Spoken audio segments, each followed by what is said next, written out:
My name is Fiona Handlin, and I'm the Events and Communications Executive at Compliance Institute. So thank you for joining our interview style webinar today, brought to you by Compliance Institute D&I Committee, as we celebrate International Men's Day and recognise the positive contributions men make. So just a bit of housekeeping before I hand you over. Today's webinar will run for approximately 1 hour. As always, we will have time at the end for Q&A, so please submit any of your questions in the questions function and they'll be addressed at the end. The CPD code for today is 20252955, and I'll send that to everybody once the session concludes, along with the recording, which will be uploaded to the library section of compliance.ie if you want to go back and recap on anything that we covered today. So I'm going to hand you over today to Kevin Lavin, Senior Lead Counsel, Tech and Data, Mental Health First Responder at Citibank, who will be interviewing Brian Kennedy, International Motivational Speaker, Leadership Trainer, Career Wellness and Mental Health Coach, and author of The Bulletproof Banker. Thank you both. Thanks, Fiona.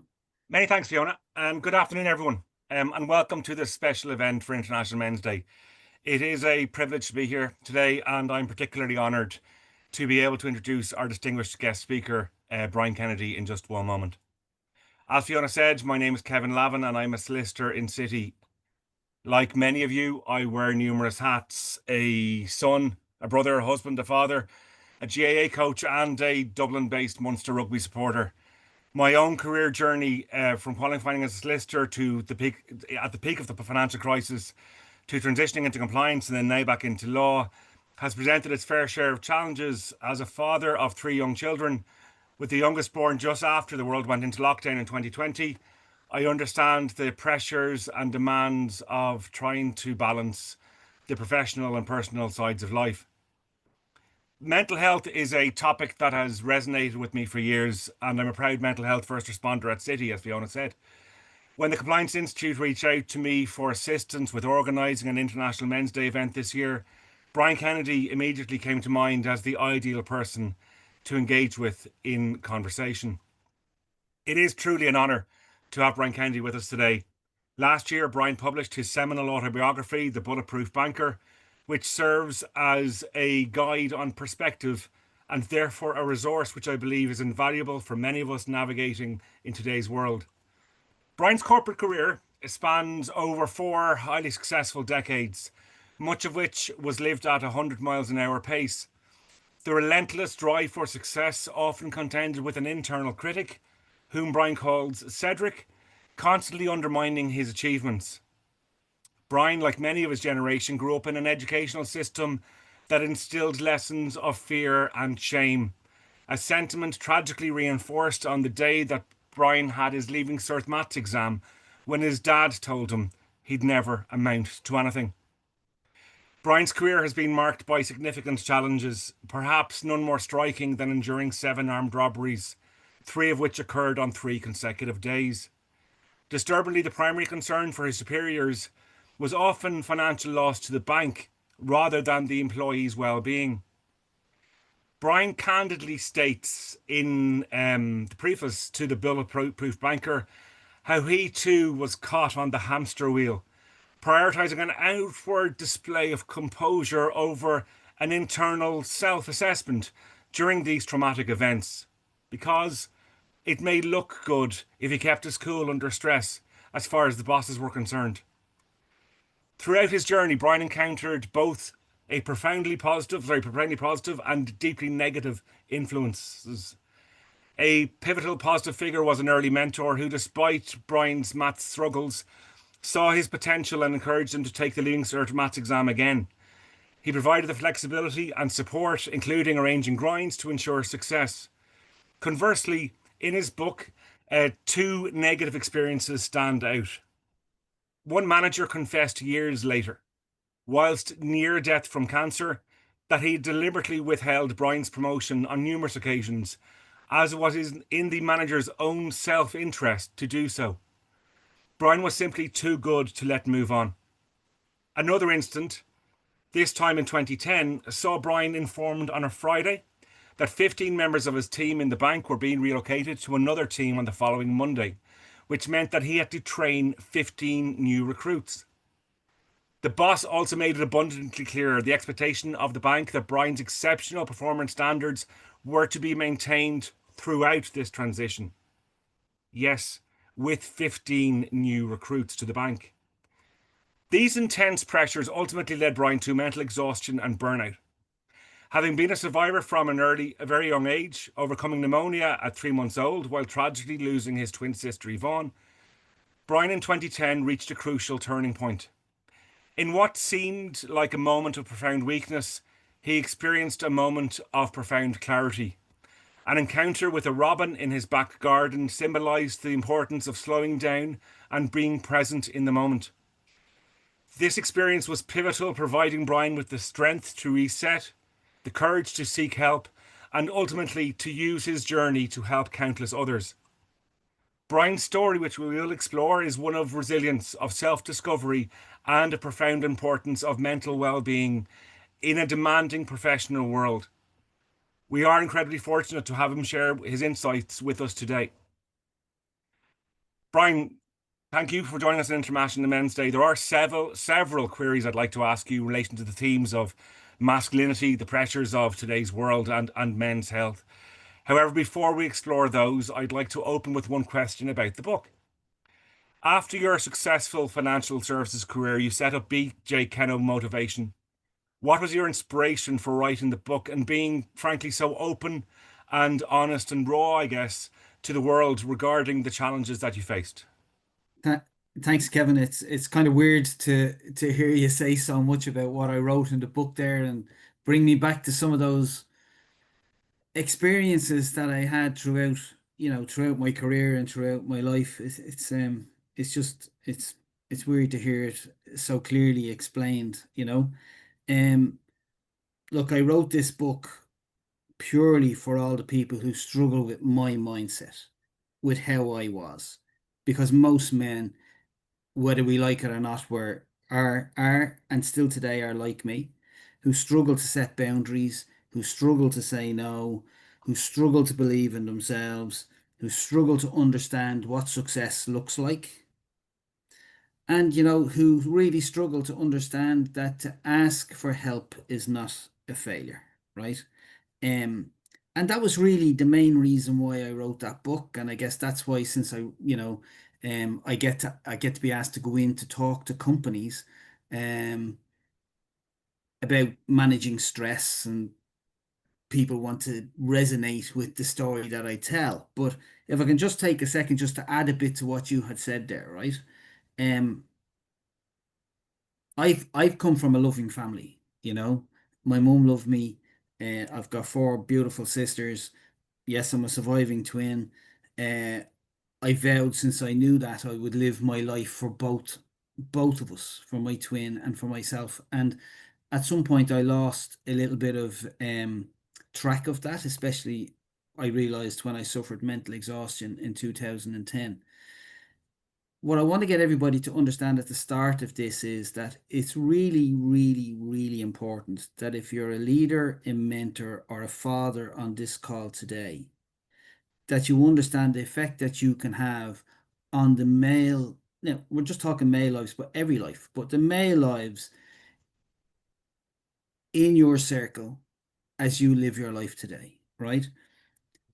Okay, my early educators, it's a long time ago, but there are still people out there that do this. My early educators told us young lads that when we got questions wrong or that we didn't understand something, we were told we were stupid or we were slow. They told us we were useless, and they put us standing in the corner. Okay. And when we stood in the corner and we became emotional, they would come over and ask us, why are we crying? Men don't cry. What are you, a girl? Okay, and they give you a bit of a dig in the back or whatever it is. Okay, so that our subconscious never sleeps, and we are run by 95% of our subconscious and what our subconscious learns. So that was like a sponge to me, and that taught me fear, shame, and guilt. Okay, it taught me that as a boy I should show no emotion, I should have all the answers, I should not ask for help because that was vulnerability, and vulnerability was ultimately failure. And I brought all of that into my adult life, into my career. And, this subconscious records everything and molds our future. Okay. I was determined in everything that I did to succeed. Everything. I've been promoted in every single organization that I've worked with. I've worked for number one organizations across a number of different industries, not just finance. But the problem is that you give me an objective and I will take it to 110, 120%, and I will catastrophize about if I don't make it. Okay. And if I make it and I smash it, I won't celebrate it. Okay. To the point where, for example, I got to a final trial to play for Ireland youths way back in the day, right? I almost got to taste that green jersey, but I didn't make it to the team, to the squad, right? I never looked on that as a success. I always looked on that as a failure. I had a football trial with an English second division team. I got offered a contract to stay. True love brought me back to Ireland, which I'm still with my beautiful wife, and we celebrated 40 years marriage recently. But, coming from nowhere, playing football in Ireland, to play, almost playing in the English second division, didn't look at that as success, right? Because my head would look at that as a failure.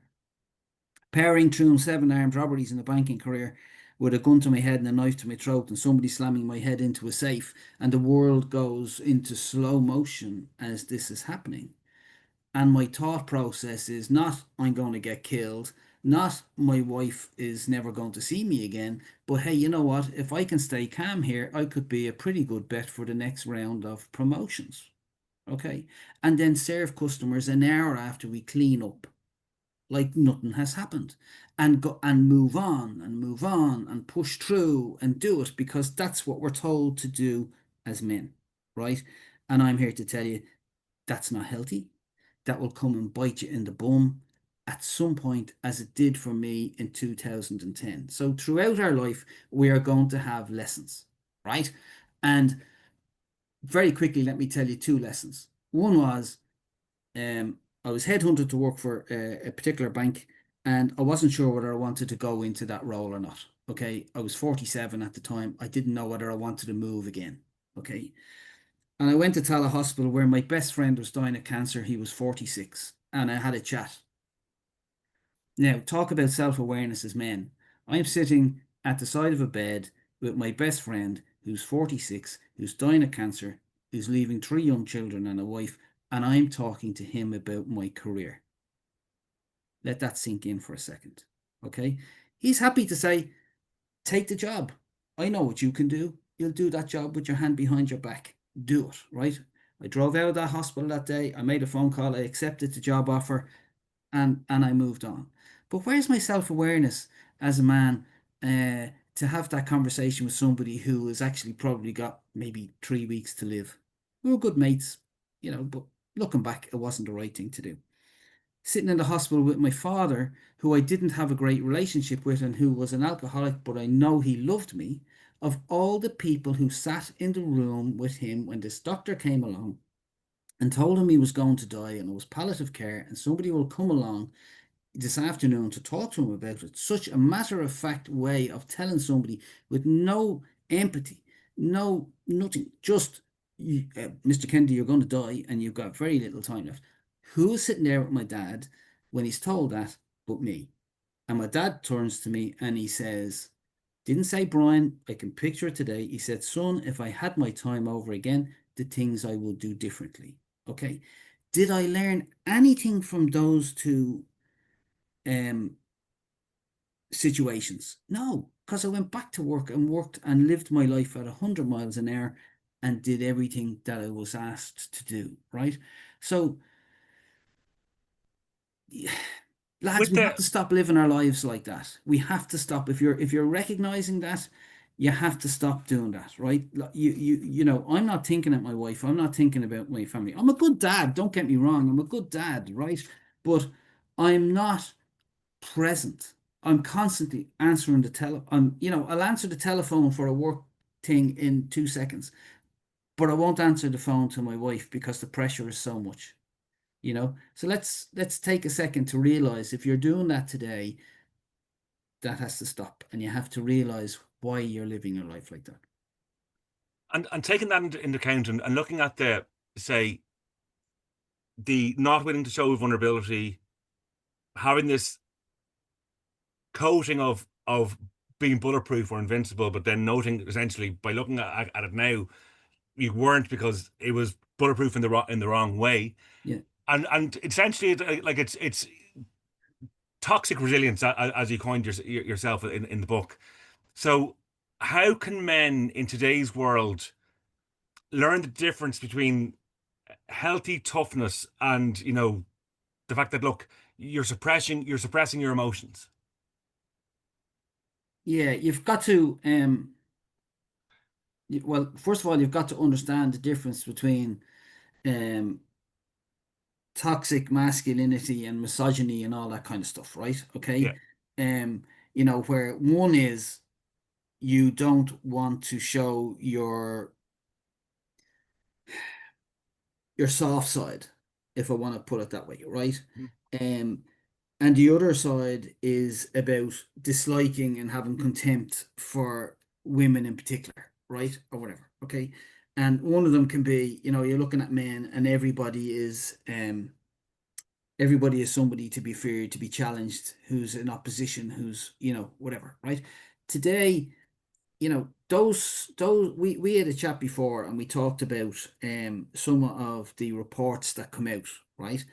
And whilst men want to ask for help and they're saying, yeah, I'd love to ask for help, they can't bring themselves Mm. to ask for help.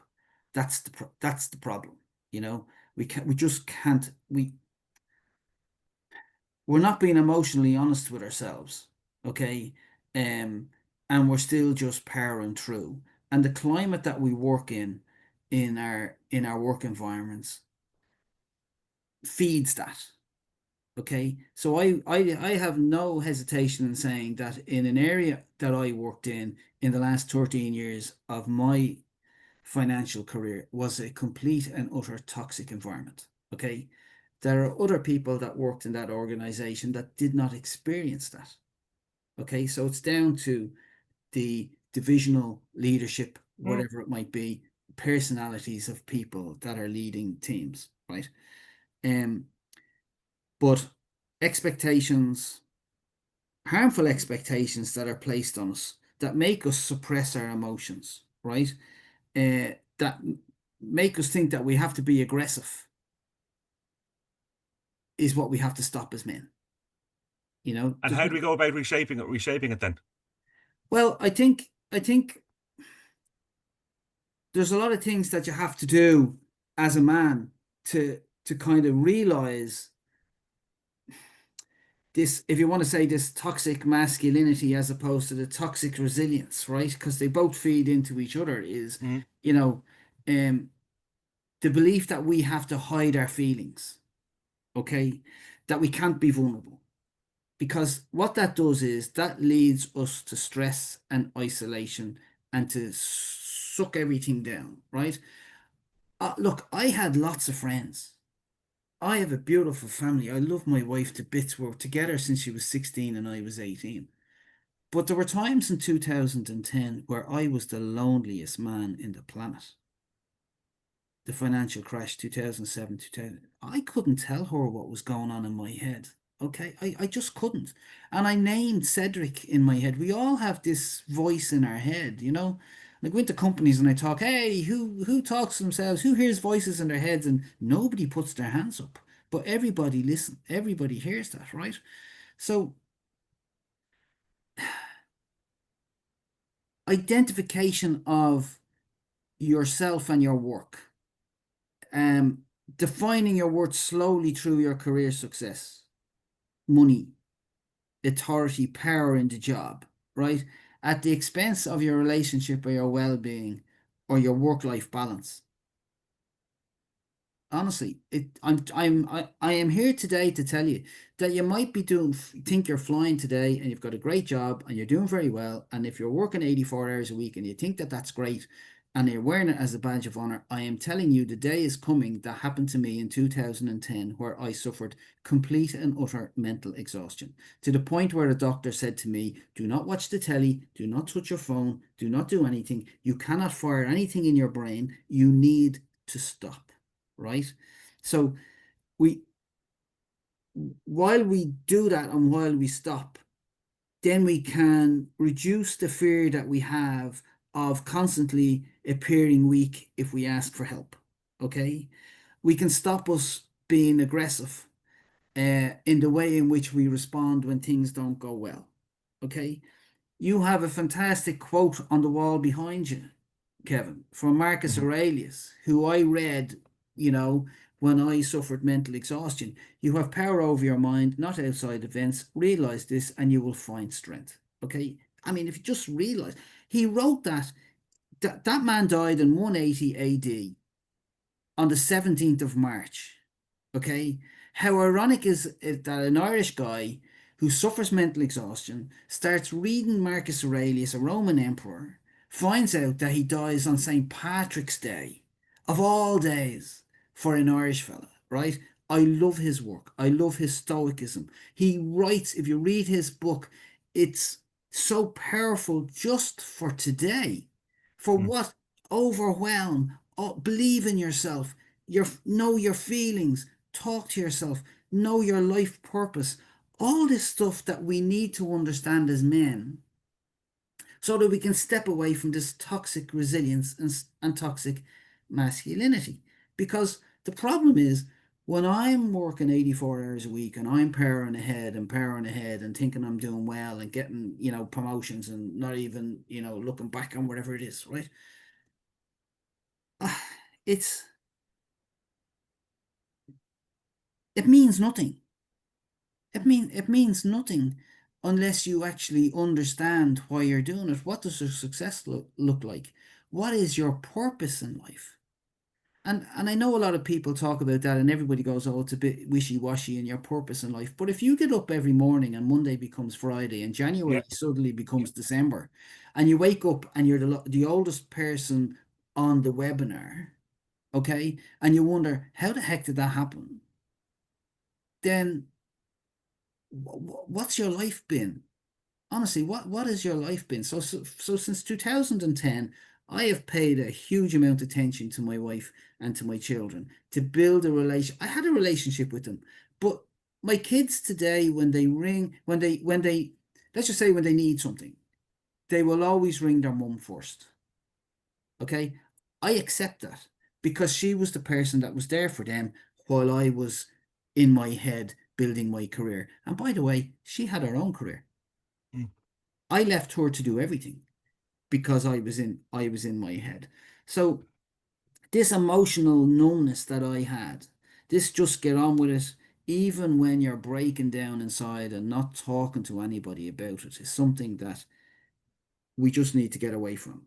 And as leaders, as fathers, we need to recognize, be more emotionally intelligent, to know what's going on in people's lives. There's nobody saying you don't work hard. There's nobody saying there's no pressure in the work that we do. There's nobody saying that. That's not what we're saying. What we're saying is that if you get to the point where it's like chronic stress, you can't power through it, which is why I wrote the book, The Bulletproof Banker, because I thought I was bulletproof. I thought I was bouncing back from everything, but although I was bouncing back, I wasn't learning anything from the bounce backs because I wasn't giving myself time. But I did learn from my bounce back from my mental exhaustion. Okay. And for that, I had to change my life. I told you I became a marathon and an ultra marathon runner. I told you that when I was going to my counselling, I came home one day and I said to my wife, "Hey, sweetie, I got a great idea. I'm going to run the Dublin Marathon." And she said, what? You're suffering mental exhaustion.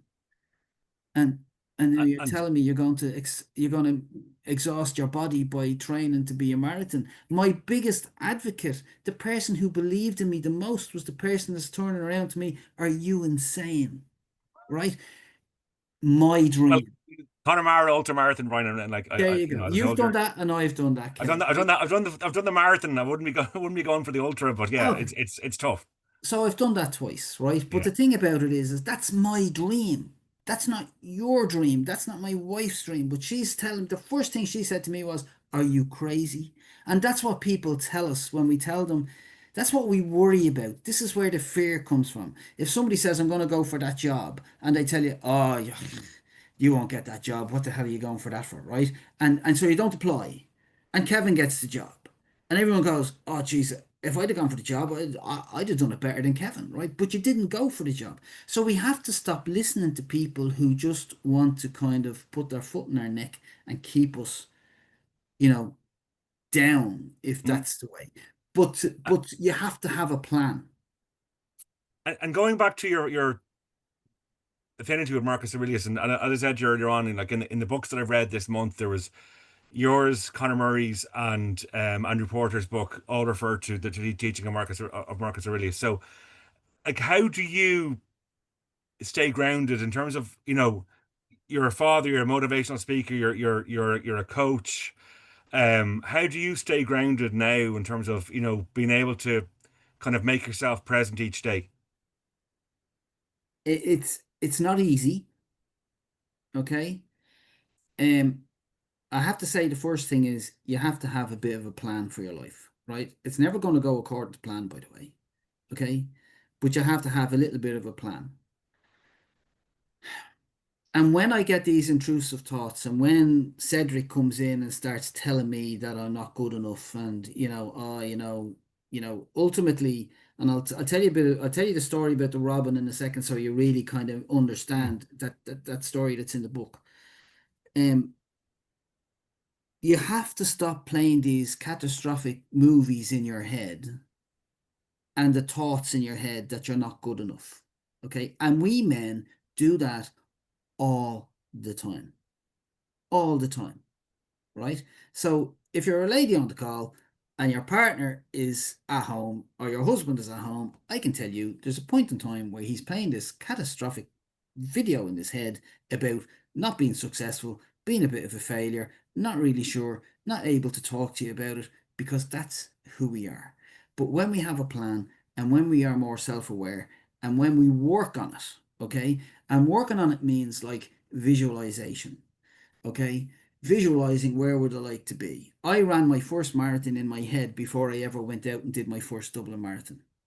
Okay, visualizing myself going to the start, running with loads of people, and running down Marion Square to the end or wherever it was. I ran that. My subconscious thought I had done it before I even did it, because that's the way our brain works. Okay, so you can do that when you're going into an interview. You can do that in any part of your career and your life. But when you get those intrusive thoughts, for me, I count. I count. I count to 60. I count to 20. The thoughts come back into my head. I recognize them. I say, "Cedric, I can hear you. I know what you're telling me. It's not true." And I will count again to 20, or I will count again to 60. Because what counting does is it breaks that cycle. And it breaks that cycle of the video that we're playing in our head. Okay. And it gives us a moment to come back to the present, where our frontal lobe can kick in and go, "You know what? You're a good person. You know exactly what you're doing. And you recognize that this is not the truth." Mm. Okay. And it grounds you. Because it's like they say sometimes, it's you want to be up in the morning, dressed and shaved, before the negative voice in your head knows even knows you're awake.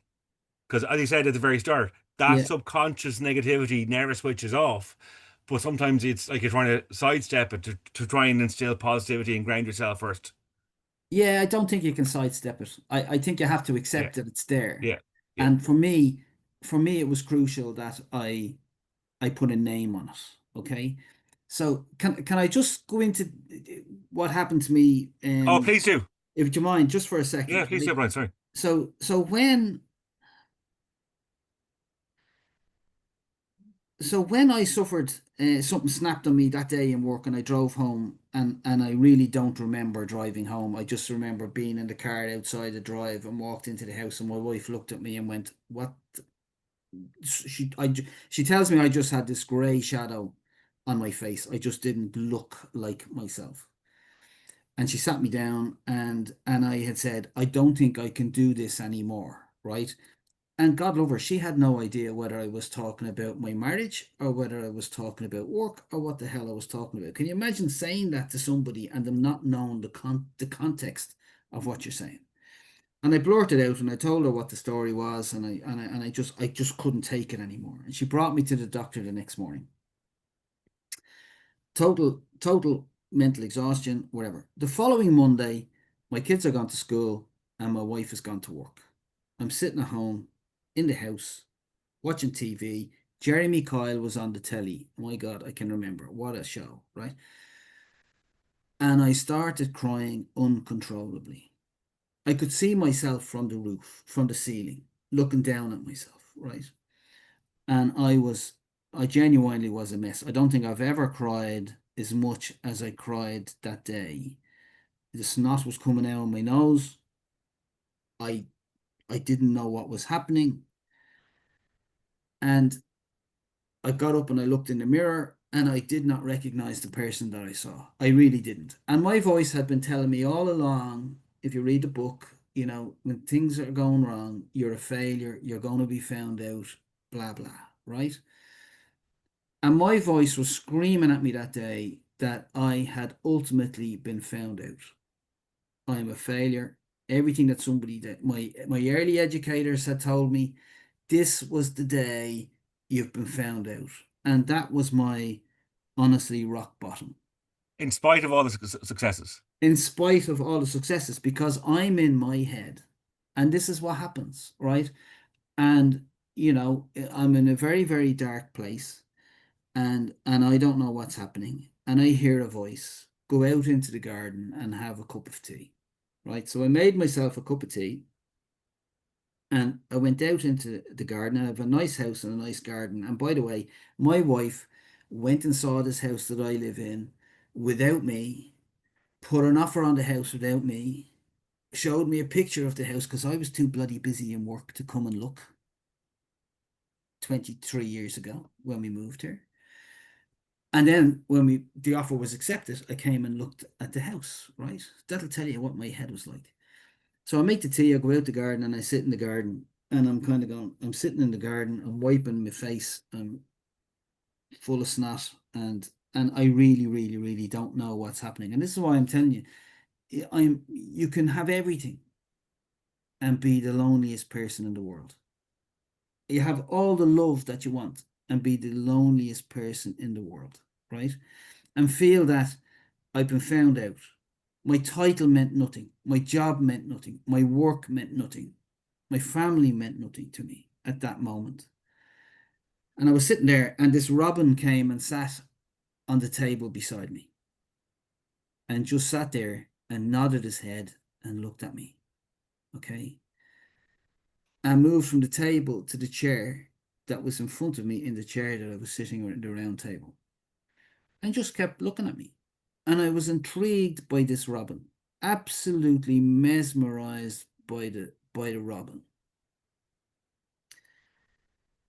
For once in my life, I wasn't catastrophizing about the future. Yep. I wasn't thinking about failures of the past. I was actually, honestly, what people say about being in the present moment at that very moment in time, right? I wasn't exactly feeling a failure. It was just me and the robin. Me and the robin. And I said to myself, I'll go and get the robin a biscuit. And then this other voice said, no, don't, because you'll frighten them away and then you'll be on your own. And I went, well, why would I want to frighten that robin? And I had this thought, and I don't know where it came from. And it was like, if I can have that compassion for that little robin and not want to frighten him,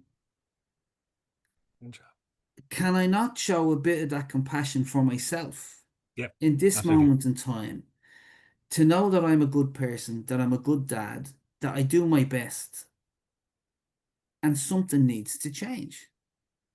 And how am I going to change it, right? And that was the change for me, where I went, you know what? My title in my work means nothing. My purpose in life is to be the best dad that I can be to my son and my daughter, and the best husband I can be to my wife, and to be the best son I can be to my mother, God rest her. And I went, give 100% in your work like you do. What more is there that you want out of life? Okay, well, keep it simple. Keep it simple. I'm in my recovery, as I said, I was reading Marcus Aurelius, and I came across the other quote from Tom Hiddleston, who I think he's in Star Wars, right? And he said one day, he has some great quotes out there, and he said one day, we all have two lives. The second one starts when we realize we only have one. Okay? So if you're here, and let's be positive, let's love life, let's do everything, let's have a career, let's do stuff, but let's plan it. Let's set boundaries, let's not be bullied, let's understand what's going on in our head, let's ask for help if we need it, let's understand exactly what people are asking us of our roles and responsibilities in work. Okay, let's stand up for ourselves.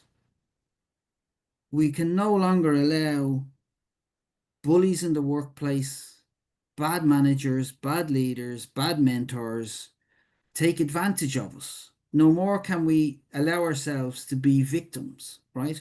So I would no longer allow myself to feel like a victim, like you said there, where somebody, told me, brought me to his house and told me, I'm sorry I didn't promote you because it suited him to keep me what I was doing, right? Mhm.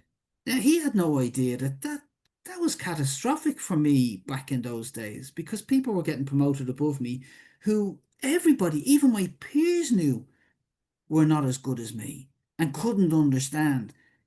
Geez, he must be doing really crap interviews. His answers must be brutal if people are getting promoted constantly before him. But it was nothing to do with that. It was that somebody was taking advantage. So you can only identify that when you are a little bit more emotionally intelligent, and when you have more self-awareness. You won't have the self-awareness if you're running your life at 100 miles an hour. You won't know what's going on in your family. You won't know the hassle that you're giving your wife or your partner. You won't know if you're being taken advantage in work. And you won't be able to set boundaries. And then what will happen is the day that happened to me will come for you. Because like it is like a case of, it's the hamster wheel. If it keeps on going and there's no self-care, then you can't really be looking after yourself, in a clear mode. So what's the definition then of success for the younger generation now then, Brian? Um, I think we have to be careful, and I think we have to mind the way in which we mentor the younger generation, right? Um, eh, we have this, we'll say, on forever online now, Hmm. even more so than we ever Absolutely. did, right? Now, I mean, I was always on, right? I was always on. And my phone was always ringing, whatever, right? I had bosses who would always send me emails, and the thing is that you're kind of you're you're expected to answer, right? But are you expected to answer? Right?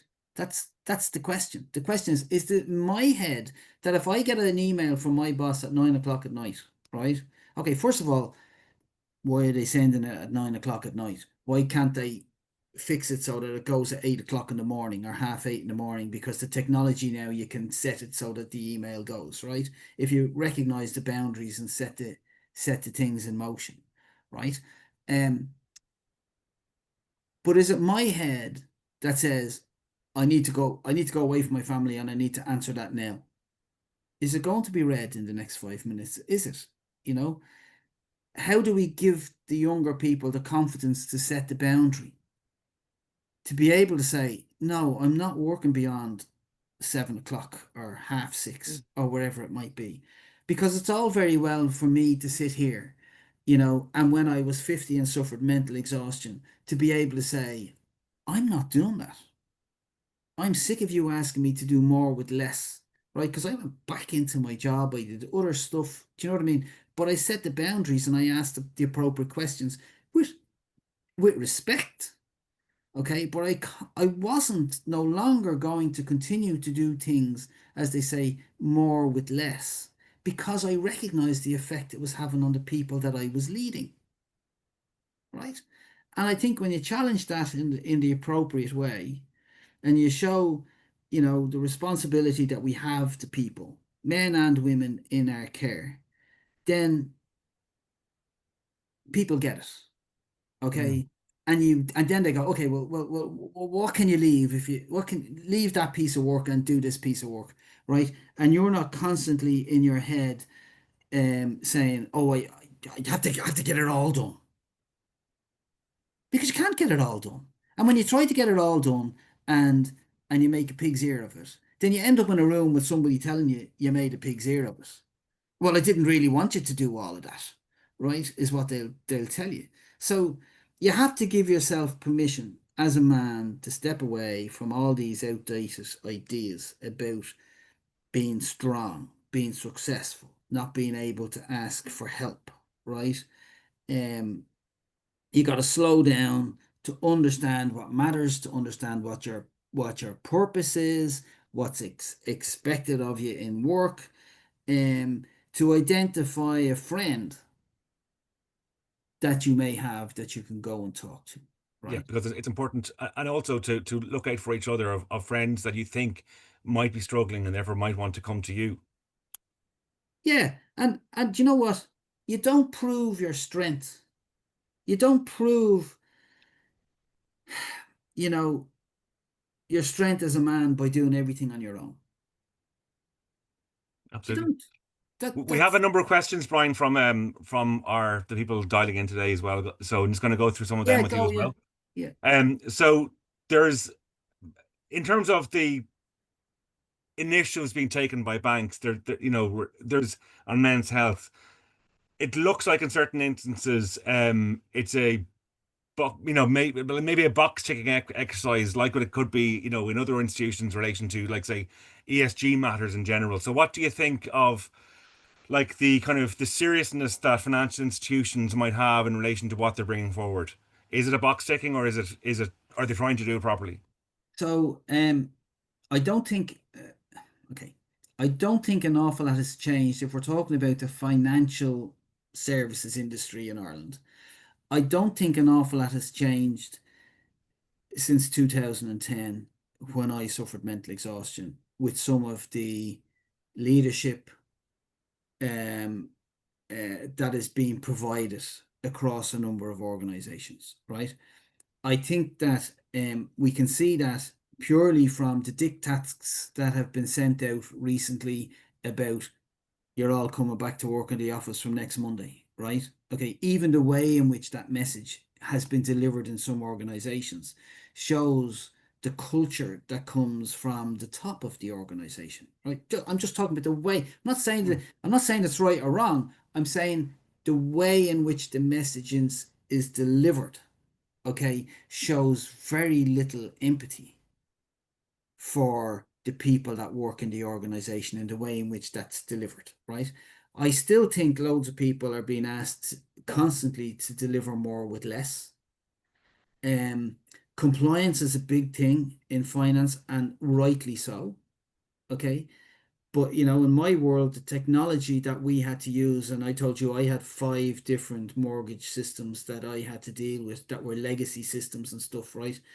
And the amount of Excel sheets that my team had to deal with to continue to be compliant because the technology couldn't keep up was amazing. And I just feel that there's no excuse for that now, since the financial crash and everything, that nobody should be bringing out products that are not fully supported by the technology, which gives the people who work there the ability to be able to do the work properly and not have to have manual workarounds and worry about other stuff, right? So, in short, there are still companies ticking boxes. I know that. I can feel it when I go into a company. When a company asks me to go in, I have refused to go into companies, not many, but a few, where I didn't think the culture was right, and I felt that, you know what, don't use me as a box ticking exercise to come and talk, right? I've agreed to do this with you because we've had a conversation, and I understand that the Compliance Institute really, really care about today, which is why I said I would do this, right? That's really, that's the difference, you know. So, for everybody, I mean, it affects men and women, but again, just for the men, it's the way our heads work. We have to be very careful the way in which we communicate and get people to do the work. In terms of the way the heads work, so you mentioned in terms of the survey that people want to be there, like be nice people and be there for each other, and but we have a reluctance to approach others looking for help sometimes. Yeah. Do you think that those that is there a perception that those that look for help feel that they might get looked down on by others for showing, weakness? Yeah, I think it depends on the boss. I think it depends on when you walk into a room and how emotionally safe do you feel, right? Um, to be able to speak up, right? If you don't feel that that's the culture, then you're not going to you're not going to speak up, and you're going to suck it down, and then you're going to, um you're just going to suffer like I suffered.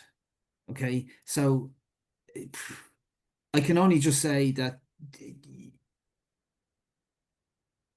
how the work is approached in the organization that you work in, when you go into a room, what do you feel? Be honest with yourself. What do you feel? Right? If you were to take a step back and you were, and you wanted to say, I'm really struggling with this piece of work that I have to get done by next Friday. Okay. Yes, there might be fear that, well, why didn't you tell me last Friday? Why are you telling me this Friday? But do you have the confidence to be able to go and say that? And for the person who you're reporting to, for example, to be so in tune with their emotional intelligence that their reaction is not going to be, to scream at you, to put you on an action contract for non-performance, right? But to actually listen and understand, well, why? Tell me how complicated has that piece of work been? What struggle have you got? Why didn't I give you any additional support, right? What can you learn from waiting too late to ask for help? Being a better mentor to those people will allow them to come and ask for help or to tell you that they're struggling. And I think we're a long way off that for men at the moment. And in terms of, say, those that were there either to or not to mentor you, those that the higher ups, and looking at, from the educational setting, Cedric being your negative critic yourself, Yeah. was there an element of not just you pushing yourself for success, but you looking for a kind of external validation from others of your actions? Yeah, yeah, absolutely. That's where the early educators and stuff like that, where, some of those people who make life very difficult for you, that when you do something good for them and they say, oh, well done, Brian, that's great, you feel fantastic. You feel fantastic because you've just made the person who's making your life hell feel good. Mm. Okay, right? How weird is that, right? Um, so we shouldn't have to feel that. We shouldn't have to feel that. We should be able to be very clear about what we're being asked to do and the responsibility for doing it. And do we have the skill set to do it? and should we ask for help, right? And companies and organizations should be looking now at senior leadership, right? Because, normally you get promoted in a job to a more senior job because you're very good at the job that you're doing, right? Mm. And the job that you're going to is a completely different skill set of management style and whatever, okay? So you got to train people in emotional intelligence. And that's not, that you're going to mollycoddle people and it's going to be, all marshmallow and light in the workplace. There's going to be pressure, but being aware of what pressures the people are under, being aware of what's going on in some of their lives. Like I could have a sick mother at home. Okay, I'll give you an example. I did a bit of work with a football team a while ago, and they had a very talented chap on the team. And he was being dropped because he wasn't playing well. And when he made a mistake on the football pitch, everybody was on his case. Everybody. And he came to me for some coaching. And I coached him. And then we went back to the team. And I had a group session with the team. And I asked them all, tell me, what do you know about Kevin? Tell me, what do you know about Brian? Tell me about what you know about Paddy, to build a team building exercise, right? And then it came to the chap that I coached, and it turned out that his mother had cancer. And he was one of the carers, and he'd come home from work and he'd sit with his mother for a couple of hours. And sometimes that coincided with the night that he had to go training. And his sister, who would take over for him, would be late. And he couldn't leave until his sister arrived. And he'd get to coaching, okay? He'd get to training, and everybody give out to him because he was late. Okay. And he's so much pressure, he was making a mistake, and then everybody screaming at him on the pitch. Okay. As soon as those guys knew that what he was doing in his life and turned up for training and did his best to play football on a Sunday with that football team, and they realized what he was going through, every single player on that team would run through a brick wall for him after that. If he made a mistake on the pitch, there was somebody behind him to clear the ball, get the ball away, right?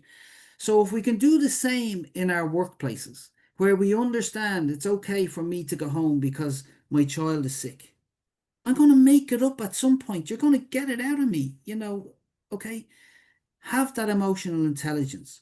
Don't be driving people to mental exhaustion, to the point where you're in a very, very dark place where I am, because not everybody is as lucky as I am to be here to talk about it and to write the book and to spread the good news as I am, and as leaders, fathers, mentors, we have that responsibility for all the men that are in our lives to mentor them, to change this toxic masculinity about hiding our emotions, not asking for help, and trying to do everything ourselves and having to have all the answers. Because you know what? We don't. And then just kind of to try and end on a positive note, and I guess really that Yeah. this question, would look for probably both men and women in terms of we both have our challenges, of looking for perfection, men trying to be the strong provider and women, so many pressures on women to try and, be perfect in what they do. What's your message really in terms of either men or women really trying to, in a high performance job, and then taking into account the challenges that are there in the world in terms of, like, it is a crazy world we're living at the moment, Yeah. to try and actually, enable them to, like, one nugget that they can take with them to enable them to try and take each day as it comes. Okay, so try and pursue your success and know what success looks like without self-destruction. Okay, so let's move away from hustle at all costs, right? Pushing through at all costs, getting on with it at all costs, to actually, when something goes wrong, take a moment, think about it, and understand what you're going to learn from it, right? Because your high performance is going to come from consistency in the work, okay? And that consistency will stop you making the mistake I made. Sorry, that conscious consistency, if I put it that way, right? As opposed to subconsciously going along and doing things at 100 miles an hour, will stop you suffering from that burnout, okay? And will allow you to be able to take a rest when you feel like you need to have a rest, okay? And when you take that rest and you take that moment to take a moment to count or to go for a walk away from your desk, you will be able to see that, as an advantage, right? And not a weakness. Yeah, absolutely. Okay, because when you come back, now you're back on track, but certainly you got to set some kind of boundaries around your time. You got to look at the way in which you do your work. You got to prioritize your recovery, and understand what the goals are that you have in your life, right? And all of that feeds into your emotional regulation. Okay, so the way in which we snap at people, or whether we hug people, or whether we ask them how they're doing, or whatever it might be, it's life changing. And I can tell you that from 2010 to 2025 has been the happiest 15 years of my life. Okay, in that I know who Brian Kennedy is, and I have time for my wife and my children, and God rest her, my mother, and all that kind of stuff. And I just wish, and I don't always go back and say, I wish, but if I could have learned some of those lessons without having to suffer mental exhaustion, Absolutely. life would have been an Yeah. awful lot better, But hey, I am where I am today. It's a life journey. I've learned from every step of that, and we can all learn from every step of that. So I'm not discounting anything that's happened, but what I've done now is I've learned from it, and now I'm giving back so that the people on this call can learn from it too. And Brian, you definitely are, and may have many more of those successful and happy years like the last 15. Thank you so much for your time today, Brian Kennedy, motivational speaker, career coach, distinguished author, true legend as well, and also to note, the book, The Bulletproof Banker, is available on Amazon. Yeah, It is an extremely good read. For those that are interested, the book is available on Amazon, as I said. And Brian can be contacted via his recently revamped website of bjkenomotivation.com. Over to you, Fiona, and thanks so much, Brian. Thanks for the plug. Thank you so much. That's great. Thank you both so much. And thank you everybody for joining us today and for the questions that were submitted through. Like I said, I will send a CPD code to everybody. The recording will be available later on in the compliance.ie library, so you can go back and view anything on that. And I will send the link to Brian's website and to purchase his book if you wish to do so. So everybody have a great rest of your day, and thank you very much.